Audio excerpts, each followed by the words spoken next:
Hey, did you hear what happened with our sister Emily? No, what happened? Well, I mean, first it was good news. So she started volunteering at a hospital. Oh, that's cool. Yeah, I know. It's great. I mean, she's got such a kind heart, and it's nice that she was doing that. Um, Yeah, but, you know, she then caught it. caught it. Caught what? The volunteering disease, VFD. She got that volunteer fighting disease. Oh dear. Yeah, Oh dear. I know. She That's not good. volunteered and then she got the volunteer fighting disease. Now she can't stop fighting people. It's just the disease has taken over. She's fighting everyone like at the drop of the hat. She just starts going after people and it's incredible. She's brutally violent. Wow. Yeah, I'm shocked that I haven't heard about this yet. Yeah, I know. I think what I'm going to do is I'm going to start training her in MMA and get her involved in the UFC. Ooh, She could be champion, okay. right? Yeah. Yeah, I Like mean, why not, right? Gotta funnel that anger and aggression somewhere. exactly. I think that's what we should do. And I think she's going to win as long as she doesn't come up against somebody else with the volunteer fighting disease because Mm, then it'd be a battle of the titans. right. Yeah, absolutely. Yeah, you got to watch out for that, folks. Don't volunteer. You could catch it at any minute. Uh, Hello and welcome to Woeful Wednesdays. Nathan reads a series of unfortunate events. Ignore the tattoo. My name is Nathan. And I'm Tyler. And if you're new to this, what we are doing is we are reading through the entire series of A Series of Unfortunate Events by Lemony Snicket, but really Daniel Handler. And we are breaking each book up into three different parts. We're doing weekly videos. And so we are looking at chapters 1 to 4, 5 to 8, and then 9 to 13. For this Mhm. week, we are looking at book the 8th. So we're into the second half of the series now, The Hostile Hospital. And we are looking at chapters 1 to 4. I started thinking about it. I wonder if he intended for it to be read the Hostel Hospital. That Okay. might Hostile have a Hospital. little bit more of a ring to it. I don't know. Hostile Hospital. Yeah, I could see that. You might be right. All right. Well, I'll do my best to pronounce it that way. Yeah, I know. I don't know. I mean, even in the last week's episode, then I pronounced it hostile, but I don't know. Yeah, I'm sure people will correct us. Right. All right. Oh, We do have a sponsor for this week. So our sponsor is the Daily Punctilio Fake News Full Cover Price. Listen, folks, ooh, you want to make sure that you are getting the fakest news out there, but you're spending real dollars to get it. That's why you've got to get the leader in fake news, the Daily Punctilio. It's don't call it a tabloid. It's fake right. news, which is a different thing somehow. Yeah, yeah. I mean, it's I guess on par with The Onion, but not as funny, can we Yeah, say? Yeah. exactly. Yeah. So imagine a satirical newspaper without the satire. Then you've got the Daily Punctilio. Yeah, absolutely. So enjoyable, so not informative. It is fantastic. That's right. It's a really good use of your money. This is, wise financial planning to make sure that you get your subscription as soon as possible. Don't miss out on the fake news and make sure that you are paying full cover price. The Daily Punctilio. Absolutely. All right, folks. I hope you enjoy. Ignore the tattoo! Nathan unfortunately reads a series of unfortunate events at an unfortunate age, which in this case is being used to indicate that he is entirely too old to be reading this for the first time. All right, so we are talking about chapters 1 to 4 in Book the 8th, The Hostel Hospital. Hmm. Yeah, Yes, I got it. absolutely. Nailed it. And yes. And you are on plot summary duty for this week. I sure am. All right. So we pick up with the Baudelaire's. They arrive in front of the Last Chance General Store. They've left the village of VFD. They've escaped from it because they were left alone, even though the villagers were like, oh, we got to burn them at the stake. And then they're like, we got to tend to this crow. So then they go off and deal with that. And then the Baudelaires wander off. As you pointed out last week, they have not had food in forever, and we continue with this. They still have not Yes. had food. They don't have water, and it doesn't seem to be an issue.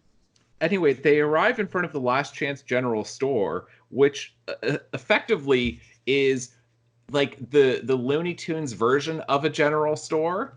Like Yep. when Bugs Bunny like opens up his pants and he can pull out anything that he wants.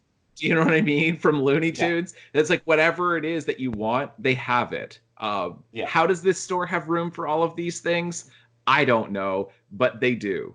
yeah. You know, it does remind me of one of those like surplus stores or whatever, where it's just, you know, you find your own way through it, and maybe you have to step over something or whatever. But Oh um, yeah, I mean yeah, those are legitimately my favorite stores. I love going to stores like that, but I'm saying that yeah, it's confusing because in part when like the more description you get, the bigger the store seems to be. But if you look at the first illustration, it is a tiny, tiny little cabin. It's yes. like a Well, we one don't room know how cabin. far back it goes. Maybe there's an addition at the back there. An addition and an addition and an addition. Yeah. I've been in a flea market like that. It's like basically just a straight line, but it just keeps going and going and going and going and going. So, anyway, they arrive there and they convince the store owner to let them use his telegraph because it's what year again? That's right. So Absolutely. they that's the correct answer with these books always. It's what year? That's correct.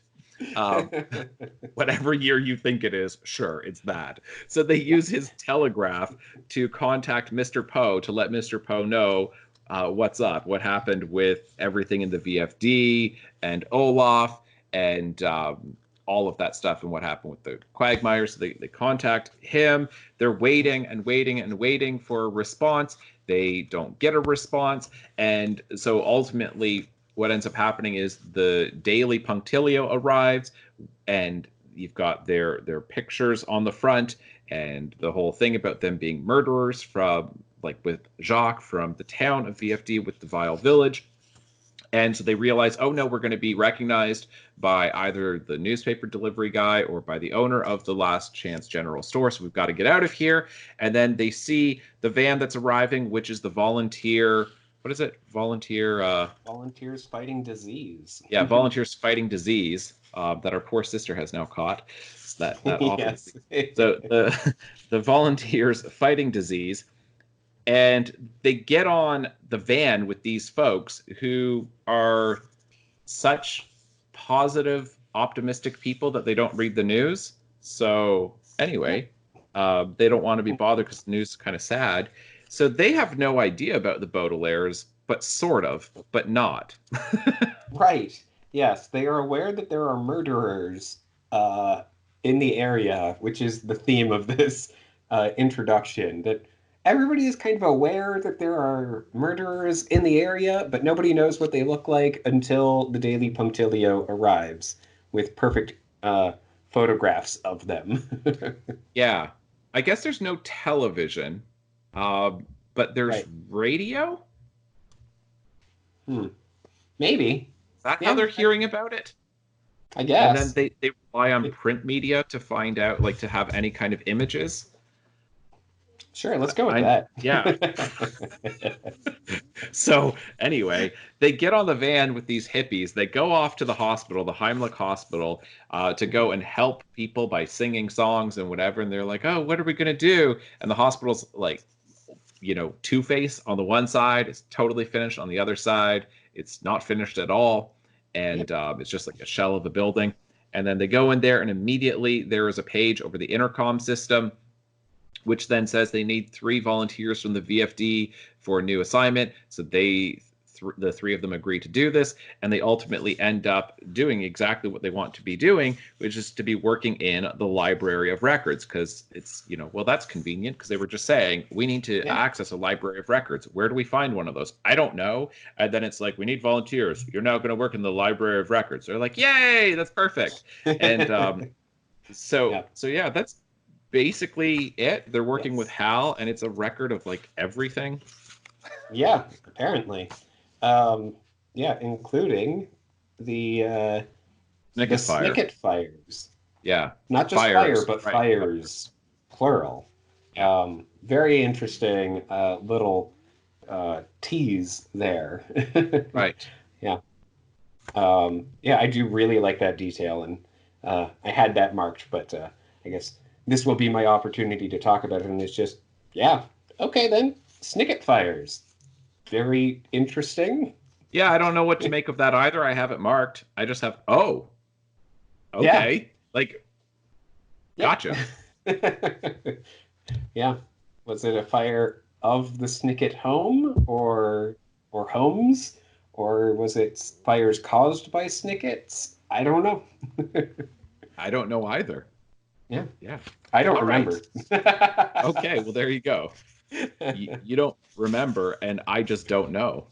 Yeah, but it is a very interesting detail, a great little tease there at the end of these 4 chapters. So I'm glad that we're reading the first 4. Yeah. Yeah. If we All just right. read the first 3, that would be terrible. They don't even get to the hospital. No, there's really not much that happens in these chapters. Yeah.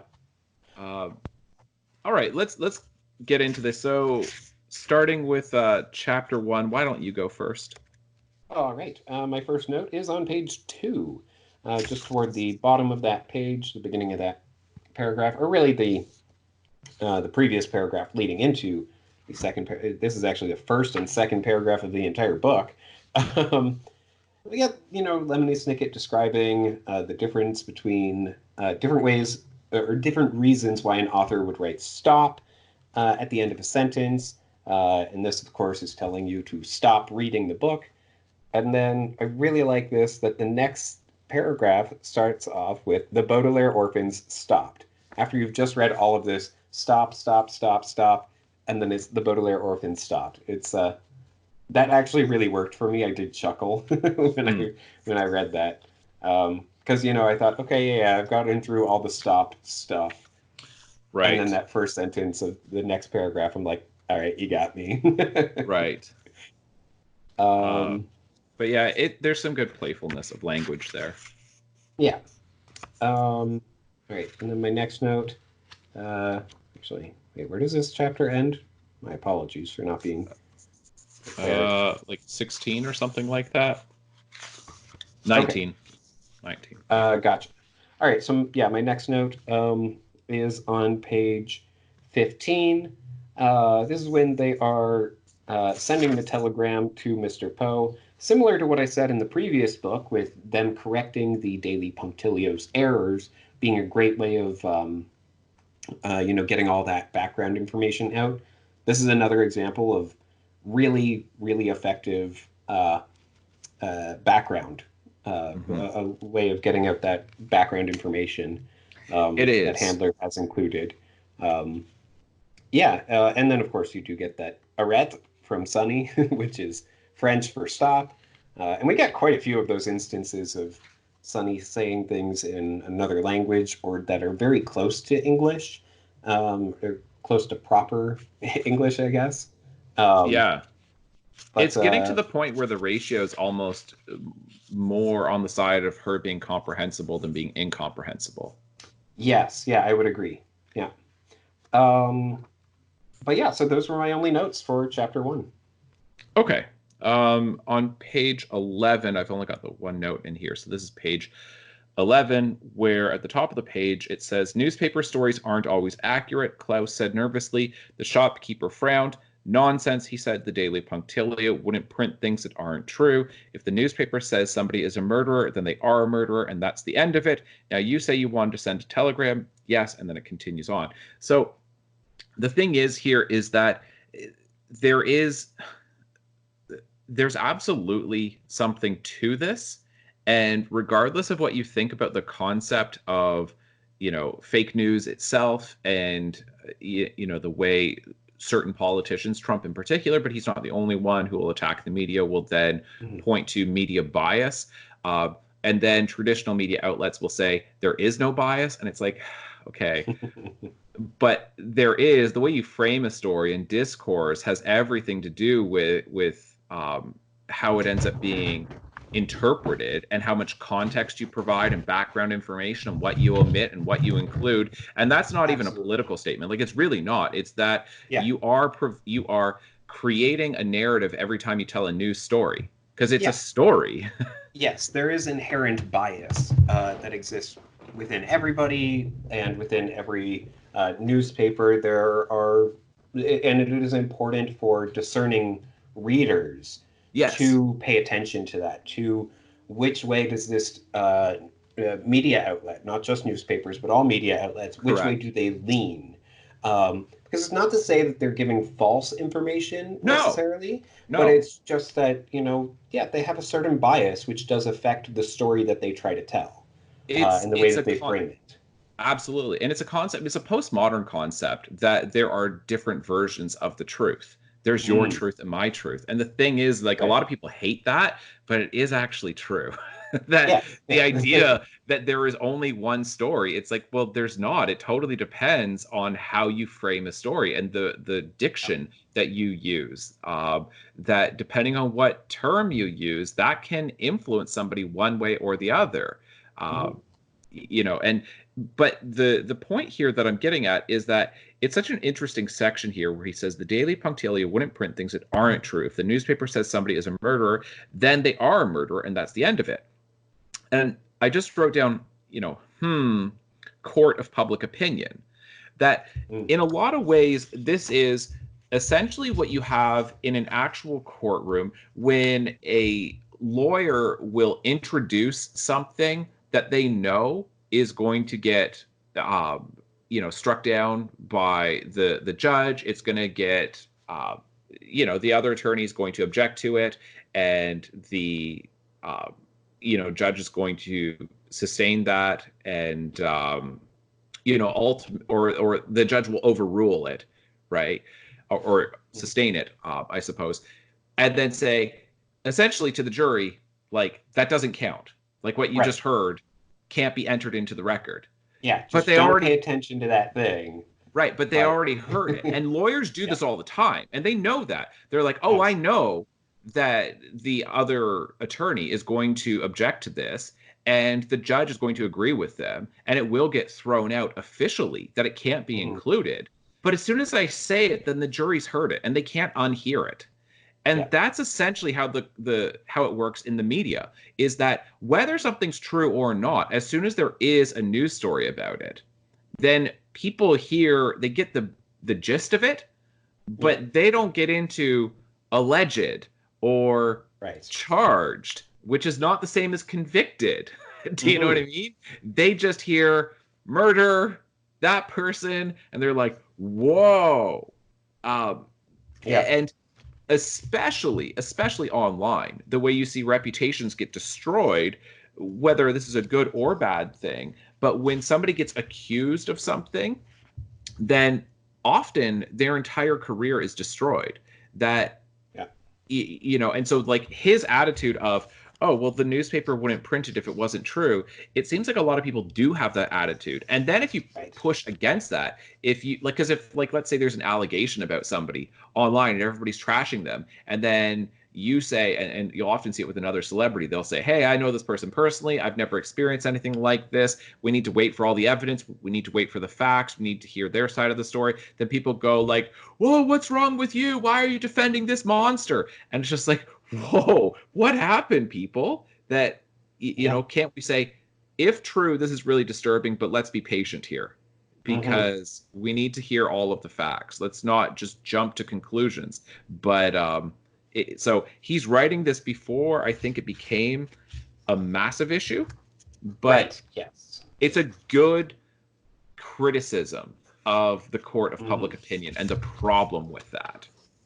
Absolutely. Yeah. No, that is a great point. I'm so glad that you brought that up. Um, And you're yeah. right that in the way that everything has a bias, every media outlet, like, there is a bias. And what Yeah. it is like, one thing that, if you are well educated, and I don't mean that you've gone on to university and graduate school and whatever else, I just mean if you have had good teachers and good parents who have really taught you critical thinking skills, Mhm. that's where you employ them. That's one of the places that you employ them, Yeah. is you think for yourself. Just because you hear it on TV, or in some person wearing a suit or some fancy dress on TV says, in a very official voice, blah, blah, blah, or you read it in the newspaper by somebody and it's an official newspaper, then you go, let me consider how the story is being framed. When you employ your critical thinking skills, then you maybe won't get pushed and pulled with, these unseen influences. Yeah. Yeah, no, absolutely. Yeah, because the truth of the matter is every single person on the planet Earth has a particular bias. They have it. Just it's something that based on how you grew up, where you grew up, whatever your personal experiences have been, that has affected your outlook on certain things, your opinion on certain things, and that affects how you write something, or report on something. Yeah. I I hear what you're saying, and I don't think that that's necessarily untrue, but there is a process because you have an editor who's looking Right. out for things like that. But I think there's some stories there are some topics that are impossible to. We don't have the language in which to write a story without taking some kind of partisan position that we don't like. It's becoming more and more common, I think, where there are fewer neutral terms to be able to just be neutral. There's so many topics where if you just, and I use this example all the time in my classroom, and I'm not taking any position. It's that you cannot write about abortion without taking a position. It's impossible, because it's all about, if you say unborn person or fetus, right, whichever one you say says which side of the issue you're on. Because if you say fetus, it's not a person under the law. If you say unborn person, then it is. So then you go, well, the medical term is fetus, and then you say, but then if I use that term fetus, then that means that I'm denying that that's a human being. Right. And so if you are on the pro-life side, then you can't use that word. You see what I'm saying? I go, it's literally impossible to use neutral terms. We don't have neutral terms, unless I guess you just use both and just put a slash in the middle. Right. And just say, read whichever one you want. Yes. Yeah. No, it's so true. Yeah. All right. Unless you have anything else on that, let's move on to chapter 2. Yeah, no, sounds good. Do you want to go first this time? Sure. Chapter 2, this is maybe the best illustration I think that we've had. This is at the very beginning of it. The best illustration that we've had in the series, because I think that this one is actually helpful. Most of them don't really add. Some of them do add to the story. Yeah. But this one, we never hear what the headline is, because I was looking for it. Right. I don't think that we actually get that headline of Baudelaire butchers, because I'm looking at this, and then I'm going, oh, where does it say Baudelaire butchers? Where do they find out? And it looks like it just doesn't come up. Yeah. So my note here is terrible headline, Jacques wasn't butchered. This is more fake news. Why would they? That's such a terrible way of describing them. Everybody knows if you're going to sell newspapers, sure, you have to come up with a good name for your serial killer or for your murderer, right? That's going to sell papers. But the thing is that it's got to be clever. Because was Jacques butchered? Depends on what you consider the teeth to have done to the body, because that is what Count Olaf claims happened, is that he was bitten to death. Then it should be Baudelaire biters. Right. Yeah. Or like Baudelaire cannibals or something. I mean, hey, Sonny's teeth have been compared to swords before, so... Yeah, I know, but it wasn't like if you're watching Dexter and it's like, oh, we've got a sheet over there covering the leg and a sheet over there covering the head and a sheet over there covering, and we still haven't found the left foot. You know what I mean? It's that the dude wasn't butchered. So I go, come up with a better name for your killers here, people. This is more terrible instances of Journalism. yeah, journalism. Just terrible. All right. Page 33 in chapter 2. Then we have this reference. I'm sure that you have this marked as well. This reference to Esme Squalor and Beatrice. So he says, and I would hop like nobody had ever hopped before. If I could somehow go back to that terrible Thursday and stop Beatrice from attending that afternoon tea where she met Esme Squalor for the first time. So whatever happened to Beatrice has something to do with Esme Squalor. Right. And that there's more and more connections between Lemony Snicket and the Baudelaires and Olaf and Esme Squalor and all of this, that like we're seeing more and more connections, right? That there's more and more threads tying these things all together. Yeah. Yeah, absolutely. It's like we don't know what, but it's another little tease there. Mm-hmm. Yeah, no, absolutely. All right. Were those your only notes for chapter 2 then? Yep. All right. I only had one other one, which is just on page 23, in the middle of that page, or really just this entire page, is finally, the children are able to eat. This is the first instance that they're able to eat, and all they get are some lousy cranberry muffins. Right. Yep. This is the one moment in the past like 3 days that they have been it's able been to 3 eat. days, and as far as I can tell, they still have not had water.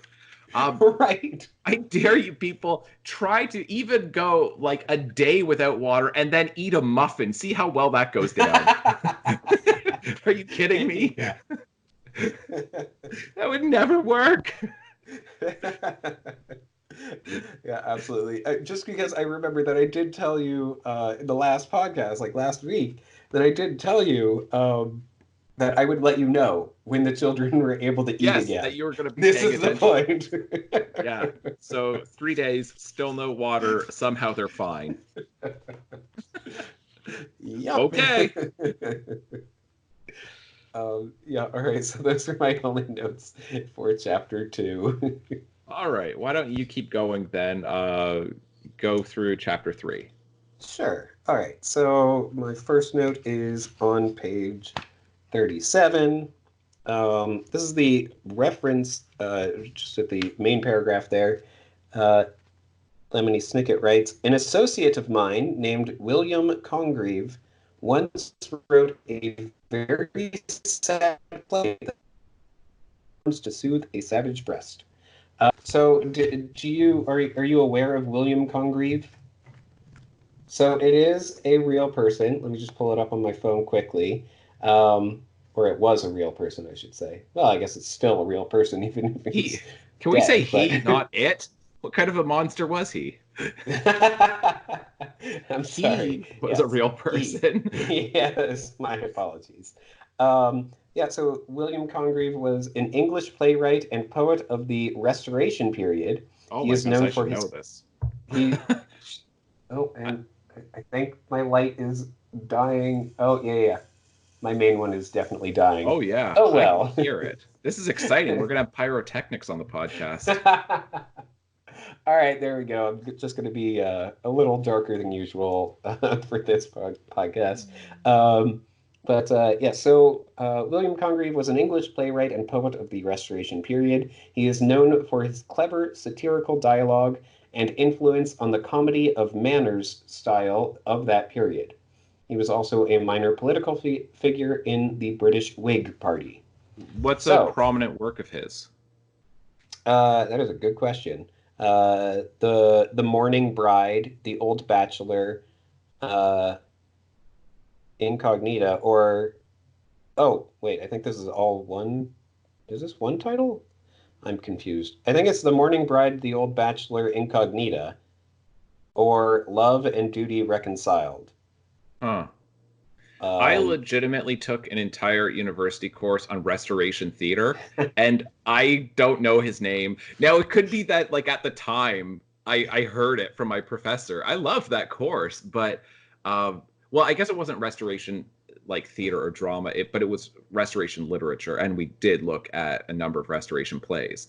And so that's why I'm like, oh, I should know this, but I do not know that name. If I did know it at one point, it is long gone. Right. Yeah, so so it is just interesting that this is from the Restoration period. He was born in 1670, died in 1729, and Lemony Snicket is writing that it is an associate of his. Thank you. This is a good point. This is a good point. Um, And I do think that there's like, there are clearly a lot of influences, or that William Congreve was clearly a large influence on Daniel Handler, and potentially Lemony Snicket, as an extension of that. But yes, the idea that this is, I guess, taking place in the late 1600s, early 1700s. okay. Why do you think that Congreve was like an influence on Handler? Well, just the description of Congreve, he is known for his clever satirical dialogue and influence on the comedy of manners style. Yeah, I know, but I know Restoration literature, and I guess like I'm not trying to be a jerk about this. I'm genuinely not. Mhm. I don't think that these books are very satirical, and I also don't think that it's a comedy of manners. There's not very much like about, for instance, social classes and what people of a certain class should do and what women should be doing, the role of women versus the role of men. Like it's the antithesis of that. They're so progressive. If you look at this, it's Mhm. like Violet is an inventor and Klaus, he's a reader, and it's not like challenging traditional gender roles. I mean, like there is a certain challenge to them, but he's not doing this to push people, right? They're Right. they're Yeah. not aggressive in that way, or biting satirical Right. commentary on society. That they're like, to me, it's such postmodern literature where, and Mm. this is the criticism of postmodern literature, is that it's so insincere that there's nothing to it. That you're like, but what do you believe? Because like the thing is with Restoration literature, then there's so much sarcasm in Restoration literature, but underneath it, then you go, oh, and I see your point, and I see your point, and I see your point. What's Handler's Gotcha. point with these books? Like Yeah, no, that is a good point. Yeah. that's what I'm getting at, is that that's what good satire should do, is it should have some kind of insightful commentary on society and the foolishness of society, but these books are just so silly overall that I Right. don't see anything there other than they're silly. So to me, like it's not a criticism of them. I'm just saying it's an indication that they're not satire. Mm. Yes. Yeah, and I haven't read anything from the Restoration Right. period, And so that's where I'm yeah. saying that like I get it, that if you're just looking at a description, that you would go, oh, like he must have been an influence. I mean, like I would say if you look at like somebody from the Restoration period that I don't know if I've mentioned so far when we're talking about these books, but oh, what's his name? Lawrence Sterne, who wrote Tristram Shandy. Tristram Shandy is a novel, and it is that I think has an influence on it. Like Tristram Mm. Shandy, for instance, like the way he plays with text, he does have entire pages that are entirely black, right? Gotcha. And pages that are entirely white. And then it's like it'll be like several pages where it's like entirely white or entirely black, I forget which. And then like you like keep flipping, and then he goes, I'm sorry, I forgot that part of the story. Let's keep going. And like stuff like that. And then it's like the page numbers even go out of order, so it's like you're reading and it's like page 80, and then it switches to like page 110 through 125, and then it continues on with page 81, and then it goes, I'm sorry, the issue is that I had to tell you that part of the story that happens later before I wanted to tell you this part of the story, so I had to go in a different order. You're like, you don't know how page numbers work, right? Right. That I should have mentioned it before, but Tristram Shandy, like that's why I look at this and I go, if you've read Tristram Shandy before you read these books, then you just go, yeah, Lawrence Sterne did this like 300 years ago. You're not doing Gotcha. anything that Sterne didn't do. Yeah. But so Restoration literature, there's huge connections to these books, but I Gotcha. because I don't know Congreve, then I can't say yes or no. But that playfulness with text for Mhm. sure is from the Restoration period. Gotcha. Um, But yeah, so anyway, an associate of his. Yeah, now that's great. Now, do you think I get to do that where I get to say, because I'm a writer, that like an associate of mine, William Shakespeare, we're equivalent. We both got the Right. same career. Um, Yeah, I honestly, I don't know what we're Lemony Snicket colleagues. means by that. Yes, Yeah, colleagues would be fine. But if he's saying that he personally knows an William associate. Congreve, then I'm just like, okay. Yeah, maybe Congreve's not dead. Maybe that's the implication. He's like a vampire. Right. That very well could be. Oh man, I hope that's true. Yeah. Or maybe it's a second William Congreve. Perhaps, perhaps. Um, I do really like the line though. I don't know. I'm gonna assume that Congreve did start a play with the line "Music has charms to soothe a savage breast," but I Hmm. love that a savage breast, not beast. Right. Yes. It's so funny. Like, ah! And then it's like, somebody that starts playing it, it's like, oh. Yes. It's so soothing to my savage breast. Yes. Yeah, no, it is such a great line. All right. So moving on, my next note is on page 45. Um, Let me see. Yeah, the whole discussion of what exactly VFD will be doing, these volunteers fighting disease. Um, the idea of we only do cheerful things. Mostly we wander the halls, singing to sick people and giving them heart-shaped balloons like the song says. But how does that fight disease? Violet said.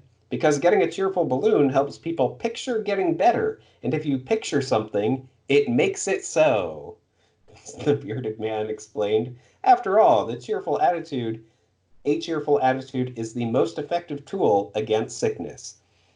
This is something that you know, I would say is very fairly controversial. The whole idea of the secret and all this of like, oh, you got to put out that good energy and everything, and whether or not you ascribe to that or not, that's up to you. But I think that this is a criticism of that. Yes, 100%. And I have that written down as well. So I'm so glad that you brought that up because Handler is mocking this. He is Yes. mocking visualization techniques. He's mocking that particular type of faith.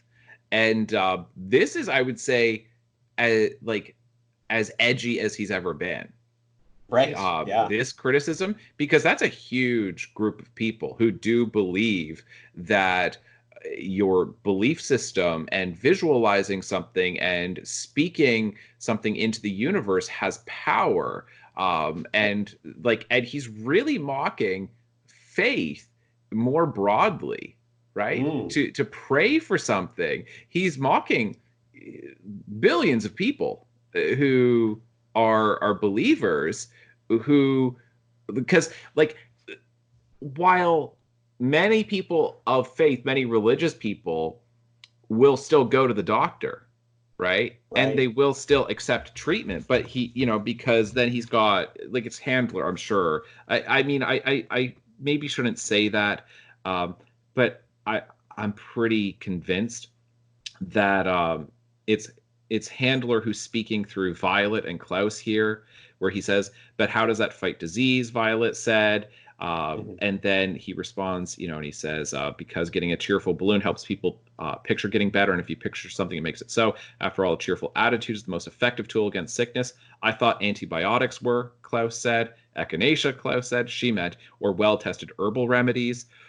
Mhm. Um, so for there's plenty of religious sects around the world where they don't believe in medical intervention, Right. and then not believing in vaccinations, not because there's a distrust of the medical industry, as many anti-vaxxers are, because a lot of people who make fun of anti-vaxxers will just label them all as kind of being kooky hippies who are all about healing crystals and like essential oils And not that like singing songs and yes, exactly, singing songs. And I'm not saying anything against essential oils either.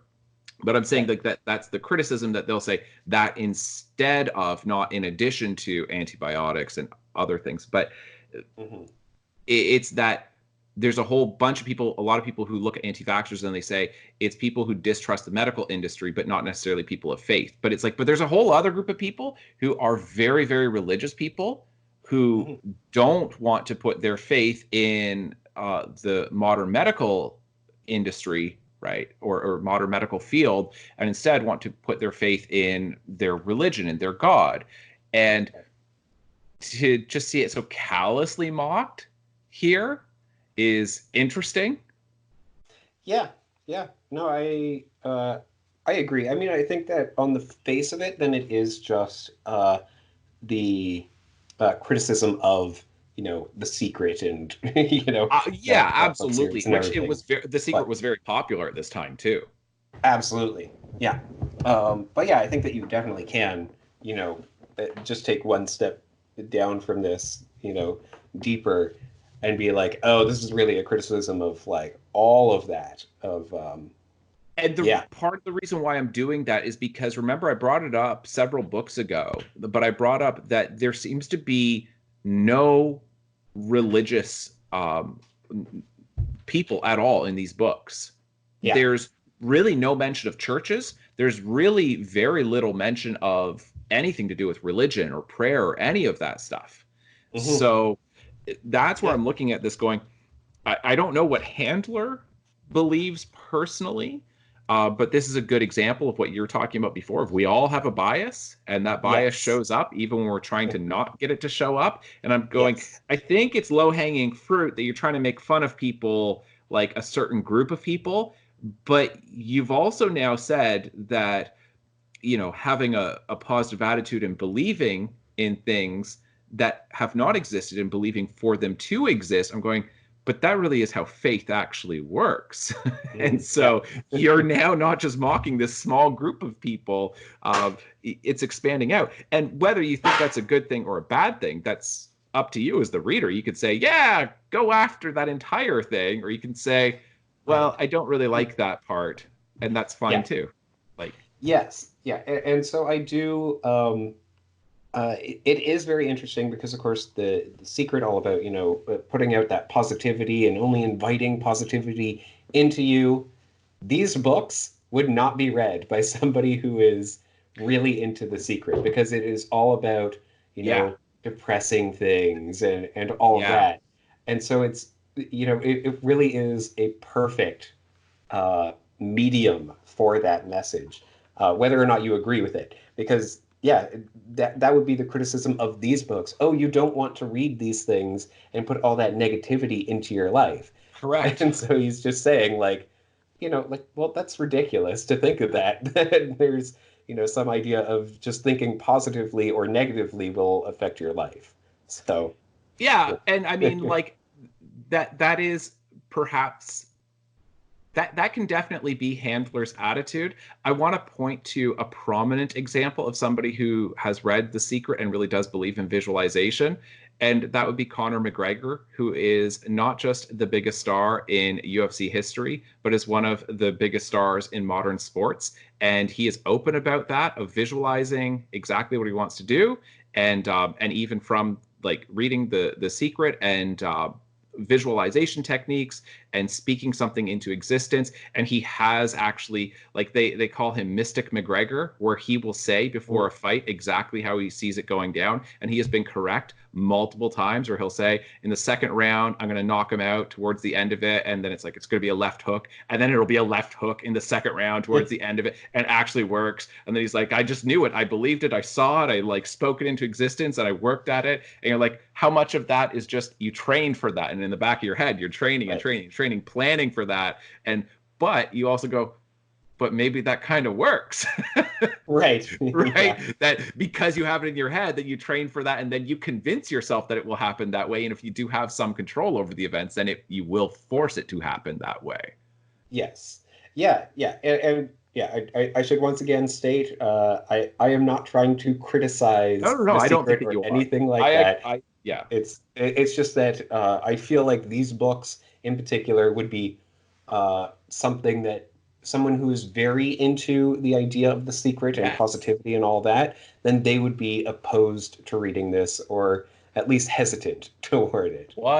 100%. And that is such a great insight. I'm so glad that you brought that up because I wanted to bring that up and exactly. And I was like, I don't know if I should mention The Secret. And then you just said it. I'm like, oh, thank you. Okay, good. There we go. Because I didn't want to That's just call out that the particular book. primary example, of course. There's all It sorts of is. other, Yeah. ways of looking at it, but that is the primary one, certainly the most popular at the time and everything. Right. But Yeah. and I'll just finish off because I had another note with this. So Mhm. I know that like this is your turn through the chapter, but it's on the topic. So page 47, and it's that second last paragraph on the page there. This is the bearded man. He says, "I'm sure they'll finish it someday." The bearded man continued. He's talking about the hospital, but in the meantime, we can picture the other half, and picturing something makes it so. Now, let's picture ourselves getting out of the van. Uh, the three Baudelaires did not have to picture it, but they followed the bearded man and the rest of the volunteers out of the van and onto the lawn in front of the prettier half of the hospital. Okay, so let's picture ourselves getting out of the van. Like he's mocking it, going, "Oh, do Yeah. you visualize that too? Do you visualize that? All these little things. Do you visualize it before you do it?" And so it's clearly mocking this. Um, Mhm. and Yes. yeah, it's absolutely because it's not us. Hey, it's not us who are mocking it. It's Right. Andrew who's mocking it. So if you do believe in that, then don't attack us for pointing this out. But it's going. This is clearly mockery of that Yes, absolutely. because Um, it's saying it's reducing it to like, oh, so then you visualize doing this, you know, menial task, this quotidian activity. You have to visualize that too. You have to visualize that too, instead of saying like, I'm going to visualize myself, being successful or losing weight or having a healthy relationship, right? And then big goals that you work towards, right? It's mhm. saying, oh, okay, visualize this, dummy. Yeah. Yeah. Yep, no, absolutely. And again, it's something that drew me to this series to begin with. The whole idea of, oh, don't read these. They're bad for you. You'll just have a bad time reading them. That's why I think a lot of people are drawn to these. So that's why I say that, those people who uh, really adhere to The Secret are most likely not very interested in these books. But yeah, so Agreed. those are my only notes for chapter three. Okay, I've only got one other. So this is on page 37. And so this is the middle of that paragraph towards the bottom. So I guess, oh, well, let me just read it from like a little bit earlier than that to give you a little bit more context. So it says, "Music has charms to soothe the savage breast," a sentence which here means that if you are nervous or upset, you might listen to some music to calm you down or cheer you up. For instance, as I crouch here behind the altar of the Cathedral of the Alleged Virgin, a friend of mine is playing a sonata on the pipe organ to calm me down, and so the sounds of my typewriter will not be heard by the worshippers sitting in the pews. So we do have an actual mention of uh, religion here, and it's a Mhm. cathedral. You've got worshipers sitting in pews. He is not participating in the service, right? He Yeah. doesn't have any interest in this whatsoever. It's absolutely mockery of religion here. It really Yes. is, Yeah. in part because of the name of the church, which is, to me, Yes. a hysterical name. It's the Cathedral of the Alleged Virgin. So Right. that's such a funny way of putting it, right? like like alleged.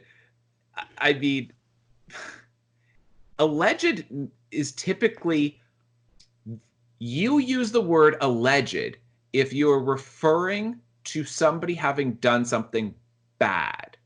Typically, you don't Mhm. say, "Oh, he allegedly volunteers at the hospital," or "he allegedly, um, helped this person across the street." Like you say, "He allegedly pushed somebody in front of a car."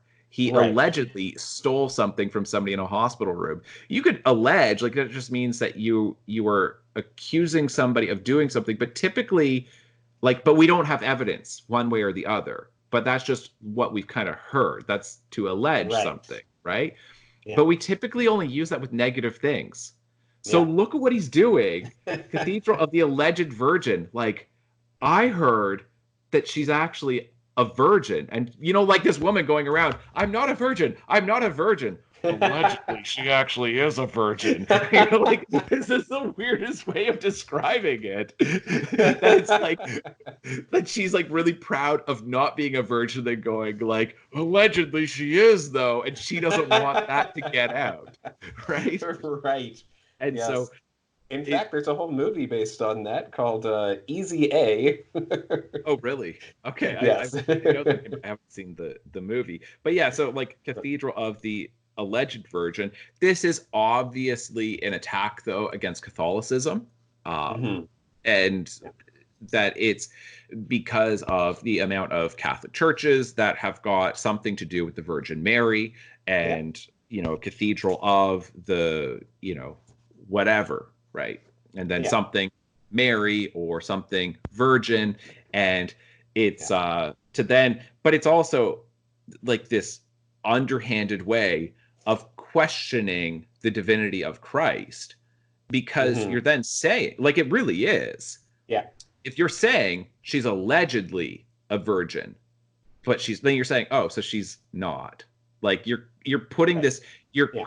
you're creating doubt over whether the Virgin Mary, or Mary, the mother of Christ, whether she actually was a virgin when Christ was conceived, when Jesus was conceived in her womb. And so if you're saying, because it's the Immaculate Conception, so Hmm. if you're saying, well, it wasn't immaculate, her and Joseph, they got together before they got married, or her and some other guy got together. And so then the second that you say that, then you say, so then Jesus is not the Son of God. He Right. is not God. He therefore does not offer salvation to all of humankind. And it Yeah. undercuts all of Christianity altogether. And he did that like in mocking a name of a cathedral. And I Yeah. went, that is a very economical way of undercutting everything about Christianity, Yes. everything about Christian theology, which it's like, Yeah. that is like one of the principles that absolutely has to be true in order for Christianity to be real for Hmm. believers. And Yeah. so it's an interesting thing. All of this stuff that's going on in this chapter, that Right. Snicket, at the very least, does not seem to have respect for people of faith. Hmm. Whether Handler Yes. does or not, Snicket sure doesn't. Yes. Absolutely. Yeah. So the other thing that I would like to bring up on this topic is, we had talked so much about journalistic integrity and everything like that, and that is often something that has come up specifically in late night, from what I hear. But the use of the word allegedly in order to clarify that something has not yet been proven to be Mm, true or mm, false, and that it is still up for debate, um, or that it could just potentially be unprovable anyway. And so it's interesting that we got that whole discussion of journalistic integrity and everything yes, earlier, and then yes. now we're getting into this where it's like, oh well, some people might believe that that it is unproven, that oh, maybe she is a virgin, maybe she isn't, and in order to satisfy everyone, then you say she's allegedly a virgin, so that That's a those good who point. believe it will be like, well, yeah, she definitely is. And those who don't will be like, all right, fine, sure, she allegedly is. So it's a way Right, of, right. yeah. So it's interesting that way, because from a journalistic standpoint, then that could actually be like I guess, the proper way to write it. Do you know what I mean? Yes, yes, I do hear you. that's a really interesting point that you're bringing up. I know the term allegedly is it's specifically used to to prevent a lawsuit from being Right. filed against Yes. you. Yeah. That is the legal term that you can't say Hmm. supposedly, you can't say suspected, you got to say Right. allegedly, as long because allegedly has an actual, like, that provides a legal defense to you where you can say I didn't accuse you of it, because otherwise you can Mhm. get sued for defamation of character or libel or Yeah. slander, however you have it, whether it's in print or you verbally say Yeah. it, right? All of these things. But if you use that word, then it covers you Yes. like litigiously. Yes. Yeah. um, so that is an interesting idea of doing it that way. But the thing is that you wouldn't sue somebody for saying that she's not a virgin or she is a virgin, Right. because you can't sue. Like, basically, I'm saying Mary can't sue people. Right. Yeah. So, but I guess it would be like the idea that the church would be, um, Okay, yeah, yes. All right, that's could fair. be sued for calling, her absolutely definitely a virgin, and then people would be like, Right, no, she's not, and then yeah, so right. I don't know. But I do think that there's potentially something there Okay, with this no, whole idea of I don't journalistic disagree. integrity, but Yeah, yeah. yeah. Yeah, no, that's great. Yeah, Do you have that any was other like, notes? no, not for chapter 3. That was honestly, I think, the most interesting discussion that we've had about these books so far. Yes. Like, Yeah, legitimately, like, I'm really interested in that whole section. That chapter 3 opens up a lot of interesting ideas. yeah, 100%. All right, chapter 4, I think much less interesting. Um, Yeah. Still a good chapter. I'm not saying that it's. I'm just saying I Yeah. don't think we're going to do the same thing with chapter 4. Right. Do you want to go first? Sure, yeah, I can go first. So first on page 55.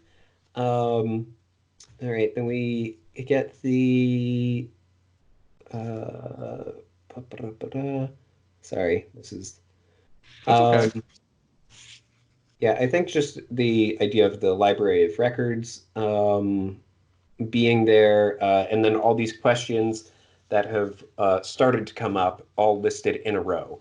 We need to find out who Jacques Snicket really was, where he worked, and how he knew us. If we get some evidence, we can convince people that Count Olaf is still alive and that we're not murderers. So this really is I guess, the change in their motivation as characters, where prior to this, and I mean, we've seen this, gradually um, changing over the last few books from just we want to be safe with a guardian who will take care of us, Hmm. etc.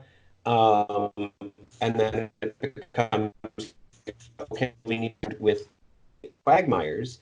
And even, this next paragraph here with Sunny saying Koroi, Sunny added, which meant, besides, the quagmire triplets are far, far away, and we have only a few pages of their notebooks. We need to find the real meaning of VFD. This idea of, okay, well, we don't need to worry about the quagmires anymore. They were, Hmm. only a Hmm. part of books 5, 6, and 7. Hmm. And now that we're in book 8, doesn't matter as much anymore. And Yeah. that now we're getting into a new kind of plot line where it's, okay, well, who was Jacques? What does he have to do with all of this? Still looking into BFD, but now trying to expose Count Olaf as still being alive and Can you him remind being me about that? Why responsible for why Jacques. is it that people think that he's dead? I don't even remember Because they this. think that Jacques was Count Olaf. Oh, okay, right. Okay. Yeah. Got it. um, yeah. So anyway, it's just yeah, a little note there on their change of motivations. Absolutely. Um, No, and it's good that you bring that up, because I think that makes the the books would be so tiresome, even with all, because I'm saying you don't read the books, at least for me, any book, but these books I'm not reading for the plot. right. It's the funny asides, the characterization, theme, tone, setting, like all of these things. Mhm. But as far as the device of how you get to characterization, theme, tone, plot, all of those interesting things, writing style, voice, all of that, um, then that's a good device to get into these other things. It makes it Mhm. more interesting, that's what they have to focus on. And it would be tiresome, I think, if it continued to be the same thing of here's another guardian who's weird. Here's another guardian who's weird. Yeah, absolutely. All right, so next uh, on page 58, um, it's interesting that Violet decides to point out that they are three children too. Violet said to the speaker, trying to be as honest as she could, but we'd much rather volunteer in the hospital than embark on a life of crime. So it is, she is being honest here. Mm-hmm. And it's a little bit of a, yeah, I don't know, fun thing there. And then we get this whole discussion from Babs. If you're children, then be silent, Babs's voice said rudely. In my opinion, children should be seen and not heard. I'm an adult, so it follows that I should be heard and not seen. That's why I work exclusively over the intercom. It's yeah, it's funny. It's funny because I've got that marked as well, because it's sort of like the way the SAT exam used to be written, of these Mm. little like verbal Right. logic puzzles, right? Yes. If this is this and this is this, therefore blank is that, right? Yes. That it's like Yes. logically that does make sense, where you go if because she says children should be seen and not heard. So if you say, if children should be seen and not heard, then therefore adults should be, and then you would go, oh, okay, heard and not seen. That does Yeah. follow, at least to some Yep. degree. And I think it does. It's an interesting thing, though, because like the idea, it's starting from a false premise, so then you get Yes. to a ridiculous conclusion. Yeah. Yeah, absolutely. All right. So hopping forward to page 68. Um, let me see. Yes, we get we get Hal, saying that of course he doesn't read the Daily Punctilio. That newspaper is the worst I've ever seen. Nearly every story they print is an absolute lie. But the Baudelaire smiled in relief. We can't tell you how happy we are to hear that. Violet said, "Well, I guess we'd better get to work." So we get that just moment of once again pointing out how terrible the Daily Punctilio is. Yes. And now we're getting it from a different perspective, from another character. Because Yes. so far, then it's been Lemony Snicket who's been Yes. complaining about them, and then Baudelaire's, of course, complaining about them. But now, then we're getting another character who's complaining about it. And it's still written by Lemony Snicket, and That's I what I was gonna realize say. that. That's But yeah. That's what I was gonna say. but it is, at the very least, I think it's Lemony Snicket trying to back up his point. Yeah, I Um, agree. I agree. I hear you. You're good. um, all right. So then on page 69, just following page there, or the facing page, uh, it says Hal was not listening to music in the Library of Records, and after 9 months, 6 days, and 14 hours of research, I can say with reasonable certainty that Hal was not employed as a spy, so it would be sensible to conclude he had just remembered something. So it's such a very, very specific amount of time to have been researching. Uh, I am assuming that he is talking about researching the Baudelaires in general and not looking into specifically just how, how? because that's a long time to have looked Well, into just one person. So I don't know if that's, yeah. let's see. Follow my logic. If Lemony Snicket is actually immortal, just like his good friend William, what's his last name? uh, uh, Congreve, I believe. Congreve, yes. Yeah. So if they're actually vampires, then maybe, Lemony Snicket really did take, like, I don't know, 90 years to write these books. And Right. just to research Hal alone, it took him 9 months, 6 days, and 14 hours of research. Yeah, you Absolutely. are right though that is ambiguous. Whether he's talking about writing these books entirely, or whether he's talking about just researching that one issue of whether Hal was aspired. That's not even researching like Hal. That's just that particular Right. issue about Hal. Exactly. Yeah, so I'm not sure which way it is, but if it is meeting Hal specifically, that's really funny. Yes. And Yes. otherwise, then it's like, okay, yeah, whatever. That's kind of funny that you know exactly how long you've been researching this. Right. Yeah, the only reason why you would document that is if you're getting paid for it. Hit the timer. Right. Starting my research. And 14 hours. Okay. Um, all right. So yes, those were my only notes, other than just the brief mention of Snicket fires, which we had mentioned before. Yeah. Okay. All right. I've got the same section marked with um, Babs. Yeah. So, Mhm. but we already talked about that. So the only note that I have for this chapter that we haven't talked about is page 67, and um, that second, or I guess third paragraph on page 67. Mhm. They're talking about everything to do with the Library of Records. Then he says, because, well, I guess I'll go with the second paragraph. This is Yeah. Klaus speaking, who says, but won't it be difficult for people to find that information again? Klaus asked. They won't know whether to look under D, W, or P, because what Hal had said is if you would ask me to unlock cabinets in aisle D for Damocles, or W for weather, or even P for paragraphs, it's your choice in reference to Damocles' dock. So going, Yeah. well, it could be filed under any of these things. So you basically get to choose. Then anybody who's going to research it then has to, figure out. They just have to try them all until they find it. Um, Yes. Yeah. and so then he says, then they'll have to look under all three letters, Hal said. Sometimes the information you need is not in the most obvious place. Remember, paperwork is the most important thing we do at this hospital. So your job is very important. Do you think you can file these papers correctly? I'd like you to start right away.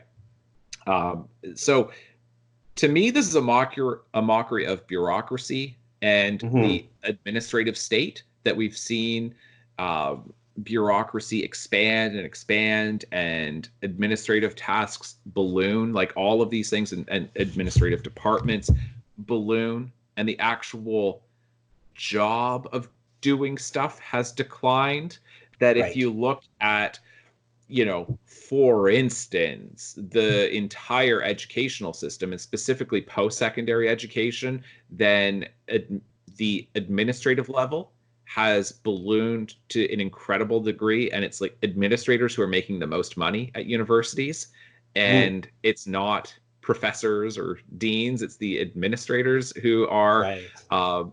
ultimate. And it's like it's just expanded out. And it's well, the purpose of the university is to you know, have a large administration, a lot of bureaucracy, a lot of Yeah. people who's, you know what I mean? And even if you look, and this will be my little, I guess I'll make this little political comment because I'm not living in Canada or teaching in Ontario right now, that, and it's not really a criticism, it's whatever. I'll just point out that if you look at how much money is spent on EQAO, Mm. which is our standardized testing in Ontario, Yeah. and you look at how big that is, then you're talking about a massive amount of money that's going to people who are not in the classroom, who are Right. not working with students, who are not interacting with students. They never spend any time in the classroom. They don't talk to any kids. They have no students. They don't plan any lessons. They don't grade any assignments, and they are making tons of money. Tons. And there's a lot of people who are involved in that. And then you go, what is the purpose of the Department of Education or the Ministry of Education? Um, is it to educate, or is it to have a big bureaucracy where you To think of determine, yeah, to determine how successful it is. correct?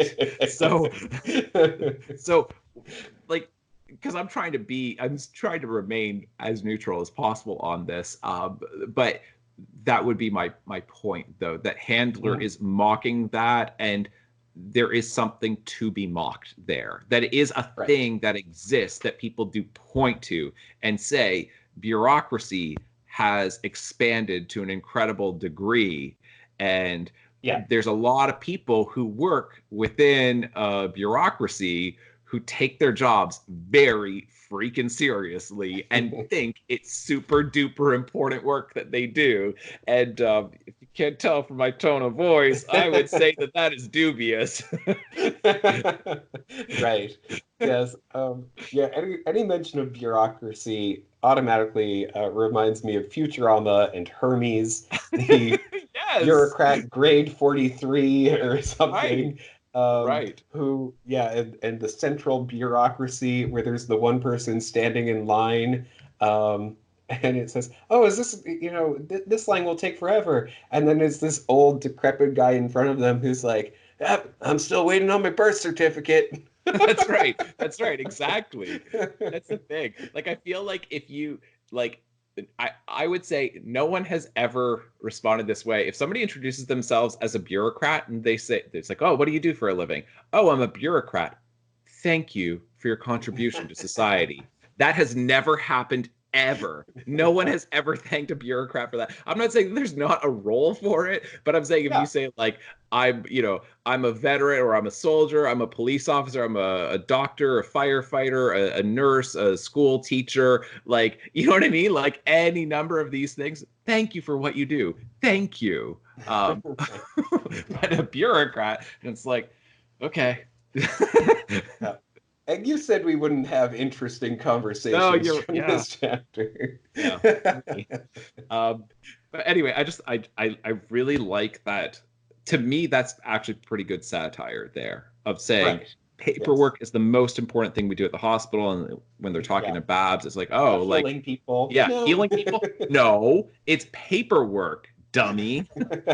Because I mean, I don't know the American medical system all that well because I have not interacted with it very much, but I know that you look at health providers, HMOs, and all of that, and there's a lot of bureaucracy, Hmm. a lot. There's a Right. lot of people who work in the industry who are working in offices, in buildings, in cubicles, and they're pulling in good salaries for many of them. I'm sure some of them are not, but many of them are. And it's like, but that's the medical industry. And you're like, Right. isn't it doctors and nurses and you know what I mean? All Yeah. the technicians and everything else. And it's no, you need to have the skyscrapers. Right. Absolutely. Yeah. So Um, yeah. that's all that I had for that chapter. Okay. Man, this has been a great discussion of the first four chapters. Yeah, Uh, this went I so much like better than I thought it would. Yeah, I feel like so much happens in these first four chapters because we go to so many like we go to the last chance general store, then we get in the van with the volunteers fighting disease, then we're introduced to the hospital and now the library of records. It's a lot of different things that Yeah. happens within these four chapters. Yeah. Um, That's why yeah, I'm saying that I think that these are better devices of what the kids are doing, that it's yeah, going to lead to better comedic moments because if it avoids the repetition of just another weird guardian yeah. that let's just do different stuff because now you get to comment on different things. Yep, absolutely. Um, yeah, so it'll be fun to see what happens in the next four chapters. Um, as I had said before, I don't have very many clear memories of this particular uh, story, this particular book in the series. Um, but yeah, I'm curious as to, do you have any ideas about where this could potentially go? Okay. It's only because you had kind of ruined the books for me that I've got an idea. Okay. Oh Now, no. before, and so listen, people, this is going to be a spoiler, even though I have not read anything beyond where we're at in the series at this point. But so if you don't want to have any spoilers, if you have not read ahead, then don't listen to my prediction here. But here's the thing. So you had pointed out before of how did you not recognize Olaf as being, I forget who it was, but whatever character, I think it was in The Miserable Mill, because you said, Mm, look at yeah. that inside the flap. right? Then it's got the illustration there, and sometimes that's covered up if you have a library book, then you can't quite tell. But it always has the Baudelaires in the top, and then Olaf in his disguise at the bottom. That's not the end of the book, so it's not cheating. I'm not looking at the end of the book. I'm going, how else am I supposed to read this thing? So I look at that, and there is no Olaf. There's just an intercom with an angry face. It's like personified. So I'm assuming that Olaf is behind the voice of the intercom in some way. Either he is Babs, or he's working with Babs, and Babs is Esme Squalor, or Olaf is pulling the strings. But he's gotta be the intercom villain, because that's the picture. Yeah, I would agree. He definitely has to be the intercom villain. Yes, such a great little illustration there. But he definitely has to be that.